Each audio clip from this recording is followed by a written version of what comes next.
Joining us now is OjyOkpe with stories trending around the world. Hello, Jinx. Dr. Abati, good morning. I feel like it's Friday today, but it's not. It's not right. Far the whole away. week is, it feels like I've been on air for too long. Well, good morning. How are you this morning? Good. We are enjoying your return from holiday. Do you want to go back? Good morning, our favorite Niger wife. How are you this morning? Good morning. I'm great. Thanks to It's yourself. not a holiday. I never take It off. wasn't a holiday. I always have to. I saw you enjoying, though. I saw you enjoying. Good morning, Rufy on Work-life fire. balance. At least you weren't on air every day. That's a holiday. That's enough holiday, isn't that? Okay.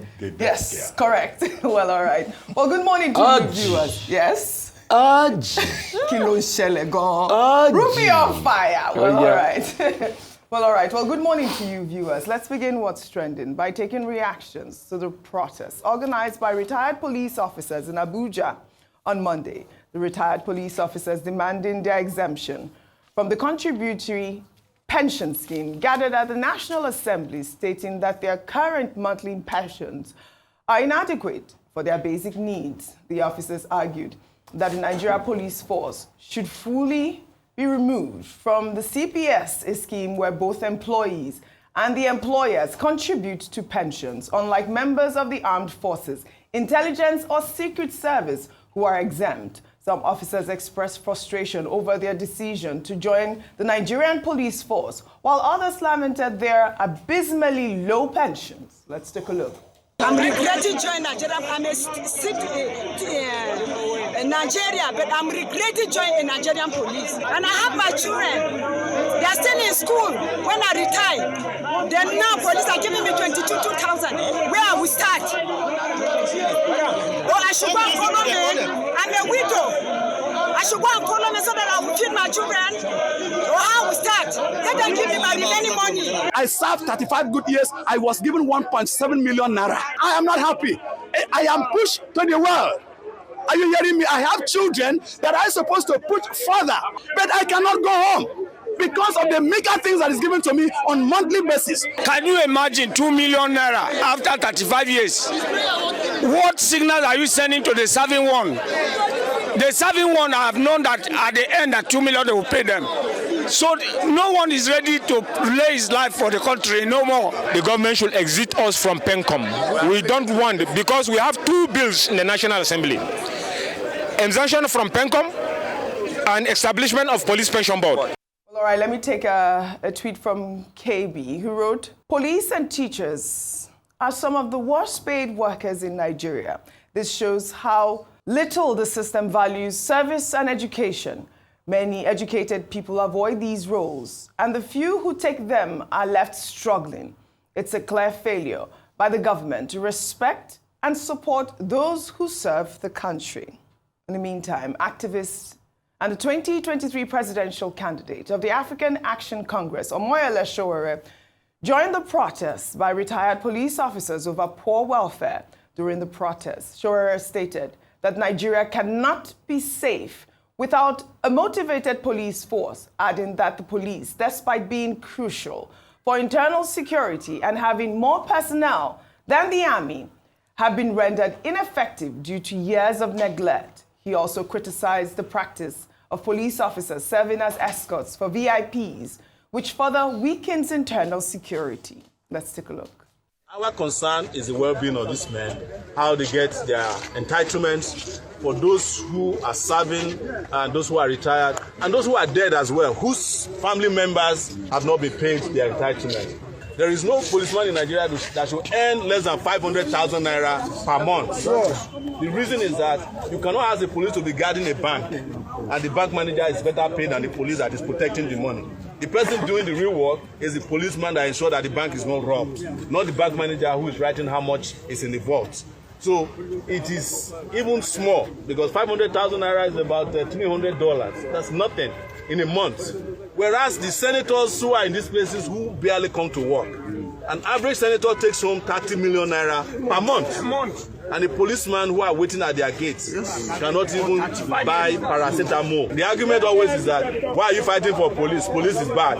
Police is bad because Nigeria is also bad. The leaders of Nigeria are very bad leaders, and you cannot find a good police from a bad country. All right. I mean, Omoyele Sowore is right there. I mean, he has been advocating for the Nigerian police for a while now. It's not the first time we're seeing Omoyele Sowore out there protesting against the poor welfare of Nigerians. I know after that protest, the Inspector General of Police, Kayode Egbetekun, met with the retirees to discuss their concerns. And one of the things that he raised during that meeting was the fact that these are bills that have been presented to the National Assembly and that there's nothing he can really do. With regards to the contributory pension scheme, Dr. Abati, I'd like to come to you on this conversation. You know that I have special interest in this topic. Let me just tell you guys now. I mean, that's not actually the reason. The main point is the fact that there is the poor welfare of these police officers. You heard one lady there saying, look at me, I'm a widow. Do you want me to go out there to prostitute? I have children. You know, I mean, Dr. Abati, go ahead with this conversation. When the contributory pension scheme was introduced during the Obasanjo administration, I think that process was led by Mr. Fola Adeola. It was to improve on the defined benefit system that was then existing.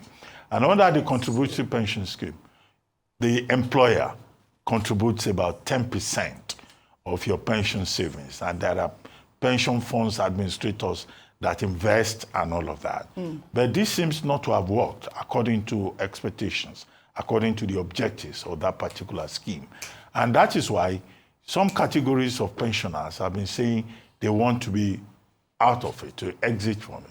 The first set that did that and pursued the battle in that direction were members of the military, retired military officers, and they succeeded in that regard, returning to the defined benefit system. Now, immediately after that, policemen, retirees, also started saying, we too want to be out of this contributory pension scheme, which is not working so well. So this is the background to this whole controversy. However, the principle that is involved is that, look, pensioners need to be taken care of properly. In a country where there is no social security system, it is unfortunate that be they soldiers or policemen or retired teachers or any other category, you have in Nigeria people complaining and saying the state is not taking care of them. Yes. It's simply about the responsibility of the state to the persons who have served the Nigerian state for the better part of their lives. It seems to me that it's a good thing that the Inspector General of Police has said he will meet with these retired policemen, but he will have to escalate it further because he's not in a position to take the final decision. And that's why I think that I think the buck stops at the desk of President Bola Tinubu. Harry S. Truman, American president, said the buck stops here. And this is something that President Tinubu should look into. And it's important for those serving police officers and women to realize that this protest, all these women going to the National Assembly, all these retired policemen, is a metaphor for their own condition, because no responsible state should treat those who have served it in this particular manner. Earlier, when we took on this subject, I recommended the triple lock system in the UK. The triple lock system is a kind of wage indexation for retired pensioners, for retired workers. Now, as inflation rises, then you have the pension also rising. It doesn't mean that it's a perfect system, but it means that in the UK system, there's an attempt to make sure that, you don't end up suffering when you are no longer working. But even in the UK, there are issues, even with that triple lock system. Because if you check the front page of newspaper today and the Independent newspaper front page, they are saying that with the cost of a triple lock going up, that by 2046, the age of retirement may have to be increased to 68 years of age. And that in itself, is creating a lot of controversy. So you find a Nigerian system where government is practically broke, in quotes, and then you are talking about triple lock system. But if this were a more productive country, if this were a more efficiently run country, then of course it shouldn't be a challenge to find the resources to take better care of persons in their old age who are, looking for support from the state. This is it, but they've been asking that they should be removed from this scheme. The army, they have been removed. I mean, why marginalize our police officers who are on the road, please? I mean, really, I think that the assembly should speed up this process in, listening to their plight, because most of them don't want to be on the scheme. Rufai, a quick comment. Yeah, see, I'm being very practical here. I feel for our police officers. Yes. I feel a lot of pain in my heart from them. But the practicality of removing them from the scheme that they are now, with a nation that does not have the money to pay, is an imbalance. See, I think that bill had been pushed even to President Tinubu. Yeah. I think it's gone even through the process. What do you mean by the practicality? I don't understand that point. Nigeria simply does not have money. No, but I mean, isn't it their money that is being put into the pension scheme? It's their money now. The ones that don't want to be part of it are saying they don't want to be part of it, isn't it? What they're saying now is with the defined benefit scheme, it's no longer contributory. You don't contribute anything over the years. It's the government that will see to pay you your money. On a good year, the government doesn't have money, you have delays. And that's why the government is sidestepping this in the first place. You see, all of this is just about money and productivity. Once the economy does not have money and there's no productivity, it's going to cause problems. That's just it. The triple lock Dr. Abati is talking about, Dr. Abati, anyway, I'm happy you talk like in the UK. It can never work here. Is it a country that you have undulating levels of inflation? Does the UK have 34, 35% or 20-something% of inflation? Just imagine, we're running a triple lock, and you have 22% inflation, and you allow government benchmark with inflation at 22% inflation. All right. It can work. So you have a very high inflation rate, you have undulating inflation rates, economic problems here and there. The government does not collect enough governmental revenue. Not enough excuses for these officers to be going through what they are going through. It is unfortunate. It is unfair. I know. We should advocate to be practical. They should be listened to. You're not advocate for police, reach me. I've been advocating this morning. All right, let's but move the on. Practicality on ground. I know. Our daddy, your papa and my papa. But fortunately for him, yeah. I mean, he doesn't have to go through all of what the practicality on ground. And for those that are saying the defined benefit scheme, Oji, we all know in this country when railway workers used to be a butt of joke by comedians.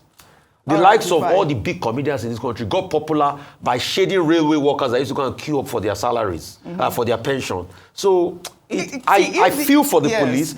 I think what we should push for more now is a proper welfare scheme for them now and increase their salaries now. That's it. That's Omoyele has said they should be earning 500,000 naira. Yes, I agree with you, Omoyele. I don't see why lawmakers that don't do anything that go to sex shop will be earning millions and police will be earning paltry amount that risk their life every day. Right now, so let's push for salary increase. We're pushing for salary increase, better welfare for our security men, and these people serve the nation and they need their pay. They deserve their pay.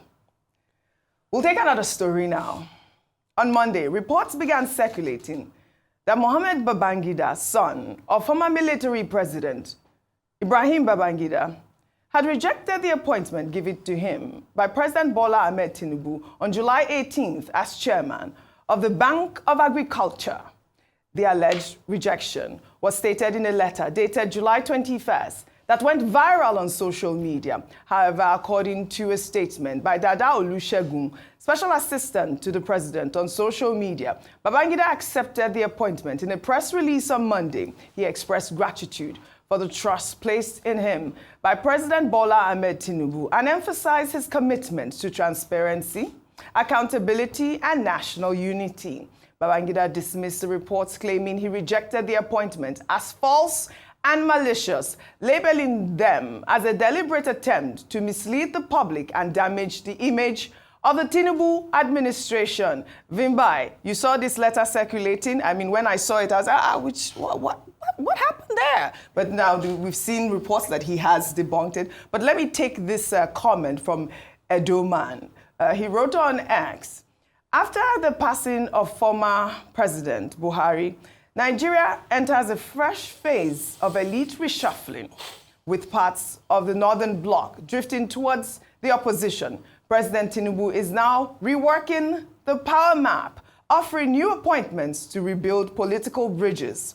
The recent appointment of Babangida's son is more than a nod to competence. It is a message, a signal that the ruling class remains intact, merely rearranging seats at the table. Old families, old loyalties, new deal, but the same circle. Nigeria's democracy continues to orbit around a fixed sun, elite preservation.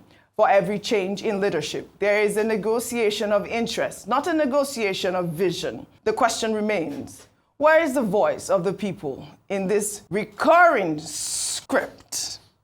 I thought that his tweet right there was quite... That was powerful, yeah. I mean, when I saw it, I was like, this is exactly what most Nigerians think about these sort of appointments, these political appointments, they call them. Well, I mean, they call it the rotation of elites or the circulation of elites when you're studying it. And it's been happening since pre-colonial times, which is that power rotates in the corridors of power and is seldom passed on to the next social class, if I may call it that. And that's why you have your Lenins and your Marxes and so forth who came up with the revolution of the middle class and the working class, the revolution of the working class, saying that, you know, you have to take power by all means and so forth, because they felt that it will never trickle down to the common man unless the common man takes it by force.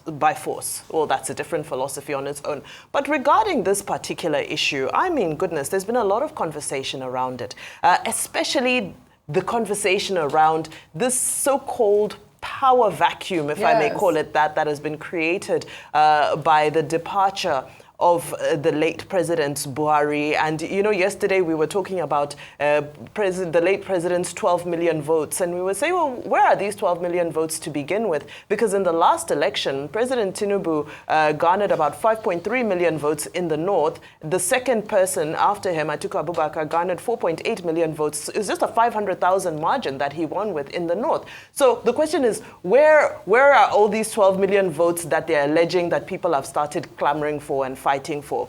Nevertheless, following the burial of the late president, we saw a flurry of appointments that people felt were hugely politically motivated because they favored a certain region. And as this has become, shall I say, custom in Nigeria, when these appointments come, other parts of the country will say, oh, we were not included and so forth. But I believe somebody did a breakdown, and the breakdown showed that the Northwest currently dominates with regards to representation of appointments. So those in favor of the president will say, well, this goes to show you that this president is not just here to push the Yoruba agenda. Those against the president will say, can you see him? He's going after Buhari's votes. He's looking for favor and political capital in the Northwest. It all depends which side of the political divide you're on. However, all this being said, there is never, ever room for this type of fraud, for this type of misinformation, for this type of intentional disinformation. The fact that somebody actually went to the trouble to create this false and fraudulent document. And I hope if the Babangida family do have access to all the tech experts, they should be able to trace the source of this document, because that person needs to be prosecuted. That person should be arrested, because this type of misinformation is extremely insightful. It's extremely insightful. Not only is it insightful, but it's damaging to somebody's reputation. Also, in most cases, I know there are some instances where some people say, I heard about my appointment in the news. But more often than not, when you receive a presidential appointment, discussions have happened behind the scenes before it comes to the public space. So many issues there. In the age of AI and fake news and all of that, Dr. Abati, really quickly, because there are two basic issues here. The first one is about fake news. About the malice and the mischief of those persons who created a rejection letter, and it circulated for the better part of yesterday, only for the Adewale Abati to come forward and say, this is fake news, this is malicious, that indeed Muhammed Babangida had accepted their appointment. When I saw it, I said, who will reject appointment as chairman of the Bank of Agriculture? Juicy appointment. If we were to make some people chairman of Bank of Tomatoes or rice, they will jump at it. You know, so that's the first point. The second point is about this elite rotation, you know, power circulating within a particular class. And it's a trend in Nigeria. where the children of the elite always get appointed into positions. I don't have any problem with persons, privileged children, benefiting from the influence of their parents. Yes. However, the emphasis in public appointments should be about competence. In all these statements about Muhammed Babangida being given an appointment, I was looking for his profile. Where is he coming from? What is his experience? What qualified him for this job? It cannot just be that he's been made chairman of Bank of Agriculture because he's Babangida's son. Okay. So the emphasis is on competence. But now that he has accepted the appointment, he should go in there and prove himself. Right. Because it will not be the Babangida's name that will sustain him in that position. It will be competence and performance. And that's a message for all privileged children who ride on the back of their, pedigree to get to positions. Well said, Dr. Abati, well said. We'll take another story now. Well, on Monday, Dati Baba Ahmed, the vice presidential candidate of the Labour Party in 2023, met with Julius Abure, the factional party's national chairman, to discuss restoring unity within the party. During the meeting, Baba Ahmed expressed his commitment to ensuring that the Labour Party remains focused on its goals and effectively represents its constituents. He also revealed that Peter Obi is still a member of the Labour Party and has not joined the coalition party, African Democratic Congress. Let's take a look. I'm here as a loyal party member. I am here as a peacemaker, and I'm also here to reconcile divergent opinions. I have attended and I have listened to the coalition attempts, yet I still remain in Labour Party. From the comments of my boss, His Excellency Governor Peter Obi, he still remains in the Labour Party. I intend to bring everybody together for us to sit down and again understand each other better and move forward. All right. I mean, when we saw this meeting and video, we were like, wow. Dati Baba Ahmed and Julius Abure together in one room. All right. But he was also there with Nana Kazure, who is the, I believe, the head of the Obedient Movement for media, right? And also the fact that he's saying that he wants to, he's there to reunite the party is quite reassuring to hear.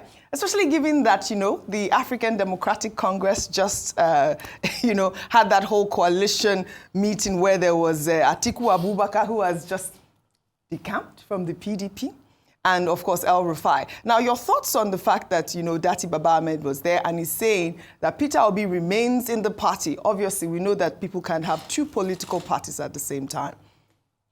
No.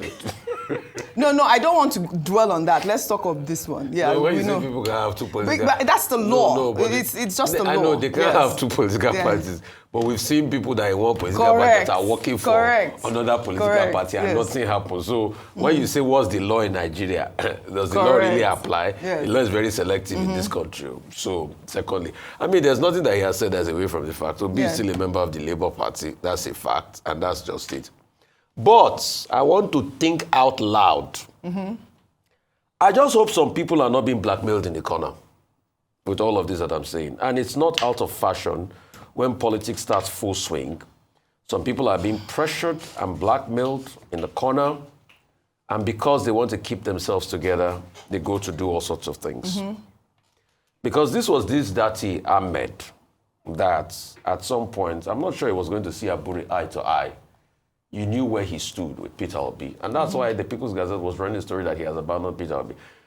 I don't think so, but I just hope people are not being pressured in the corner to be able to make this decision. But you see, the thing about time is, in the abundance of time, Oji, we will know. Yes. Everything will come out. But the truth is, Dati Ahmed has no business going to say he wants to make peace between the factions. This looks suspect to me. Really? And that's why I say, I want to put the caveat, I just hope people are not being threatened or blackmailed in the corner. He has no business. There was a clear-cut judgment. Anyway, We have now gotten to a country where judgments are inconclusive now. So everybody picks one side to the other. Hence the Senator Akpabio and Natasha debacle. Everybody picks the side that suits them. That's where our judiciary has gotten to. But clearly, there's no peace he wants to make. It's clear. It's clear what happened in that judgment. I had the time to interview Governor Alex Oti, and he also stated many things. I remember his position clearly as regards Julius Abure.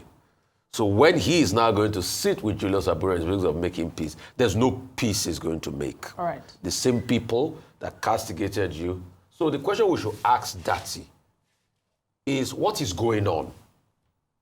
What is going on? What has changed? Okay, with time we'll know. But with time, yes. You see, there's nothing. Hidden under the sun. Hidden under the sun. Well said, Rufai, well said. Perfect. All right, shall we take another story now? Well, Kemi Badenoch's interview with CNN's Fareed Zakaria, where she stated that she cannot pass her right of Nigerian citizenship to her children because she is a woman, has been met with a flurry of reactions and debunked as a fallacy.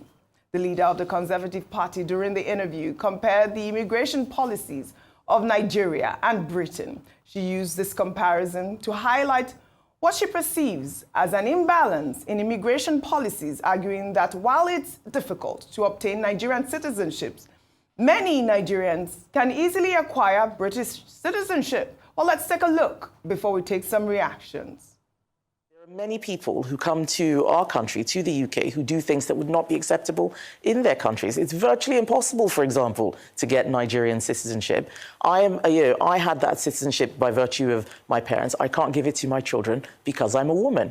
Yet loads of Nigerians come to the UK, stay for a relatively brief period of time, acquire British citizenship. We need to stop being naive, and that's why under my leadership we now have policies to make it a lot harder to just get British citizenship. It's been too easy. It's basically a conveyor belt. We want people who have who want to come to our country to be net contributors, not people who will immigrate and then need welfare, need social housing. That's not right because they haven't paid into the system.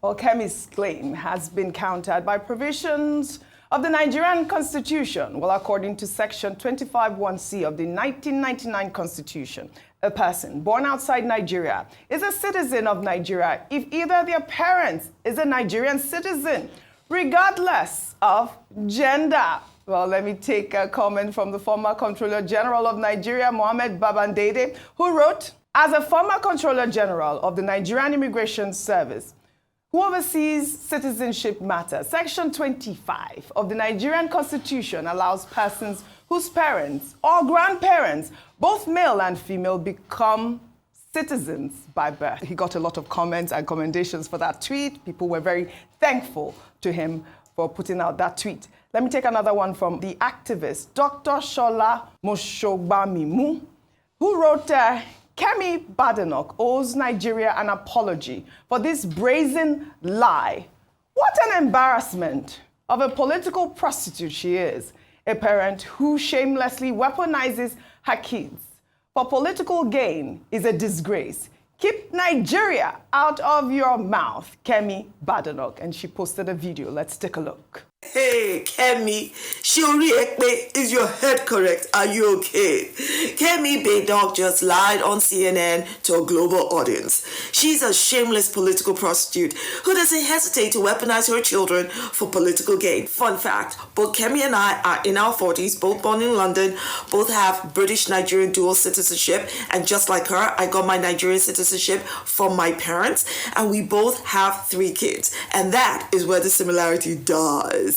My kids have Nigerian citizenship, and my sex and gender had jack all to do with it because that's not how it works. So the only reason Kemi's kids don't have Nigerian citizenship is because she doesn't want them to be Nigerian citizens. It's not like Nigeria doesn't have enough issues of its own, so why embellish it with falsehoods, with lies about misogynist birthright citizenship bull? I mean, kidding, jati to so don't do anyway, Kemi. Can you see you're not okay? Oh, we're okay at all. Kemi is such an olodo. She didn't bother to do her research before going to embarrass herself on a global platform like CNN because her intention was to embarrass Nigeria, but it's backfired again. Certainly backfired again. Violence. Kemi, That's not like peace. Well, all right, let me take it to before I come to you, Bimbai. And this is from R.W. Moye, who wrote, she was mistaken in claiming she couldn't confer citizenship on her children because she's a woman. However, the confusion is understandable as Nigerian law does not allow a woman to confer citizenship on her foreign husband through marriage, which is a more concerning issue. I think this is also a more concerning issue, and that's why I'm coming to you, our favorite Niger wife, obviously. But you know, this is a big issue, the citizenship, and of course, a personality like Kemi, do we call him Badenoch? She shouldn't be lying on TV, on CNN, really. Go ahead. Yeah, I mean, gosh, there's so many things there. First of all, I don't know how I became the resident expert on Nigerian immigration. But because obviously because I've been through the process. And you're going through that process, and it would be nice to educate it as a joke. Yes. No, I'm cracking it as a joke. Yeah. But so, you know, I love philosophy. And when I look at Kemi Badenoch, I always think about Frantz Fanon. Yes. Frantz Fanon is the philosopher psychiatrist who said that colonialism is a project that when it reaches its peak, and when we can say colonialism was a successful, in his book called Black Skin, White Mouse, but he had several philosophical writings and expressions. And he ultimately just said that when colonialism reaches its peak of success, Black people will look down on their own. And for them, that is the model that they say, once we are able to be condescending towards our own and our own heritage, then that is the success of that project. And you see somebody like Kemi Badenoch and you're like, that seems to be the success of that project. I mean, I'm not sure how you will come and tell outright lies, because so it's one thing for your spouse to get citizenship. It's a difficult process. And for men, it's impossible for now. But for your children to get Nigerian citizenship is one of the easiest things on earth. In fact, it's too easy. Because once you go to your local government and say, this is your child, it's that easy. It's actually that straightforward. You know, I'm oversimplifying it. Yes. But it's unfortunate that she feels that she needs to denigrate her country in order to get herself all the time. ahead. That's all she does. It's not necessary. She needs to give us more to offer. Kemi Badenoch is lying. Yes. Because within the purview of Section 25 sub 1C of the 1999 Constitution, our children are automatically Nigerian citizens. That's it. If either of your parents is a Nigerian, you are a Nigerian. Whether you were born in the Antarctic or you were born in Australia or anywhere. So our children are automatically Nigerian citizens. The only reason they can no longer be Nigerian citizens in a country that recognizes dual citizenship is if they renounce Nigerian citizenship when they attain the age of maturity. The decision is theirs. So that's why Mrs. Shogba Mimu was saying, look, she's the one who does not want her children to be Nigerians. She talked about being a woman. Now, Section 42 of the same 1999 Constitution says that nobody can be discriminated against on the grounds of gender or circumstances of birth or religion or belief. In other words, it will amount to an anti-constitutional move to discriminate against our children on the basis of the fact that she's a woman. This is it. This is not to say, however, that there are no problems with Chapter 3 of the 1999 Constitution. For example, a foreigner married to a Nigerian man can become a citizen by registration.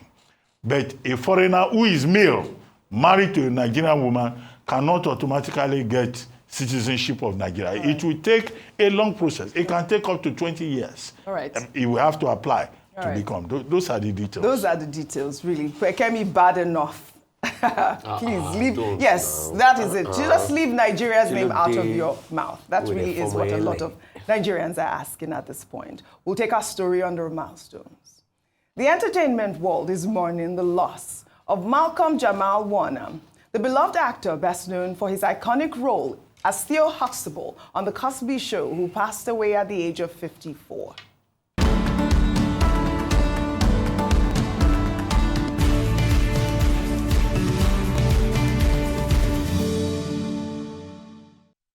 Born in Jersey City, New Jersey, on August 18, 1970, Warner's career began at a young age. However, it was his casting as the only son of Cliff and Claire Huxtable in 1984 that capitulated him to international fame For 8 seasons, audiences watched Theo evolve from somewhat unmotivated teenager to a young man finding his path, a journey that resonated deeply with viewers and solidified Warner's place in television history, earning him an Emmy nomination for his role on The Cosby Show. Beyond acting, Warner showcased his versatility through the sitcom Malcolm and Eddie. He lent his voice to the popular animated series The Magic School Bus and won a Grammy Award for his musical work on Stevie Wonder's song Jesus Children of America in 2015. Warner tragically drowned on July 20th while vacationing in Costa Rica after being caught in a strong current while swimming in the ocean. He survived by his wife and daughter. Well, here is one of Malcolm's last known posts on social media. He posted 9 weeks ago. What's good? Yes, I got the flower in my hair. Today's my daughter's birthday. She put the flower there, so I'm rocking it. What? It's a beautiful day here in Atlanta. I just wanted to shout out and just spread some love and some good cheer. And, you know, life is out here lifing. Right, for me and for everybody else. But just wanted to remind you, as I remind myself, that no matter what's going on, there's always a reason to smile. Like if you just take a minute to stop and take stock, I guarantee you can find at least one reason to smile. And if for some reason you can't find a reason to smile, then that's probably the best time to be the reason for somebody else to smile. Oh, this was so sad to hear when I got this story. I'm so sad that I'm ending What's Trending on such a sad note.